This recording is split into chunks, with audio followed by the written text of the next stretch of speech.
সূরা দুখান যে সূরাটা আছে এটা কয় নাম্বারে আছে কোরআনে? কত?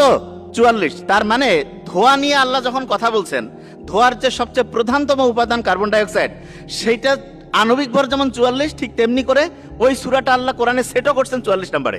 অনেকের মনে হচ্ছে এটা বোধহয় একটা কাকতালীয় ব্যাপার, এমনি এমনি হয়েছে। নো, সূরা রহমান এইটা কোরআনের কত নাম্বার সূরা কেউ কি জানা আছে? কত? 55। Very nice. কত? 55 নাম্বার সূরা। আর রহমান এইটার অর্থ হচ্ছে মোস্ট মার্সিফুল, খুব দয়া করছে আল্লাহ আমাদের উপরে। আল্লাহ আমাদের যত দয়া করেছেন তার মধ্যে নাম্বার 1 দয়া, তার মানে যেটার উপর ভিত্তি করে আমরা বেঁচে থাকি। আচ্ছা, যে কাউকে যদি আমি বলি যে আপনাকে আমি 1000 কোটি টাকা দিব, এখনই আপনাকে মরতে হবে, ওই লোকটা কি রাজি হবে? নাকি বলবে যে না ভাই, আমাকে টাকা পয়সা কিছু দিতে হবে না, তুমি আমাকে কিছুদিন বেঁচে থাকার সুযোগ দাও? কোনটাতে মানুষ যাবে? টাকা নেবে নাকি বেঁচে থাকতে যাবে? কোনটা? বেঁচে থাকতে চায়। আচ্ছা, বেঁচে থাকার জন্য আমাদের টাইমের দরকার না, সময়?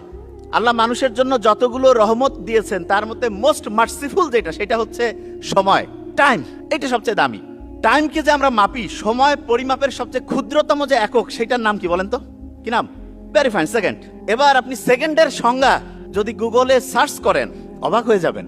সেকেন্ডকে আগে পরিমাপ করা হতো একটা গোটাল দিন, ওইটাকে 86,400 ভাগে ভাগ করা হইতো, হওয়ার পরে তার একটা ভাগকে একটা সেকেন্ড বলতো। কিন্তু বিজ্ঞানীরা পরবর্তীতে দেখলো যে এই পৃথিবীতে বহু সাগর আছে, মহাসাগর আছে, তারপরে সোলার সিস্টেম, এইখানে মাঝে মধ্যে জোয়ার ভাটা হয়, মাঝে মধ্যে হচ্ছে গ্রহ উপগ্রহের গতিবেগের একটু তারতম্য দেখা যায়। এই কারণে এক দিনকে 86,400 ভাগে ভাগ করার পরে যে 1 সেকেন্ড করছে, সেইটার মধ্যে একটু কম বেশি হয়।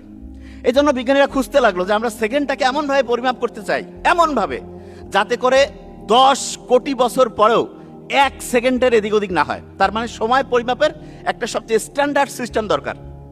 এই জন্য 1960-এর দশকে তারা ক্যালকুলেশন করতে করতে করতে করতে একটা মৌলের খোঁজ পায়। সেই মৌলটার নাম হচ্ছে সিজিয়াম। কি নাম বলেন তো? সিজিয়াম।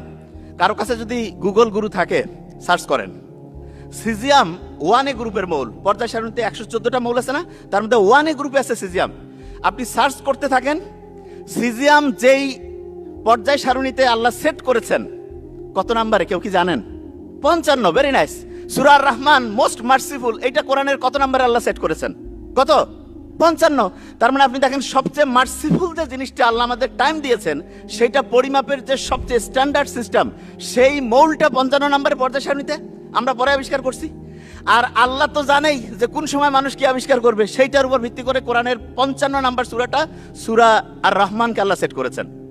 আপনার কি মনে হচ্ছে এটা কাকতালীয় ব্যাপার? আমার কথা কি আপনারা বুঝতে পারছেন আমি কি বলছি? আরো সহজ করে বলি, সিজিয়াম যে মৌলটা আছে, এই মৌলের মধ্যে প্রতি মুহূর্তে কম্পন হয়। আচ্ছা, আপনারা কি জানেন এই যে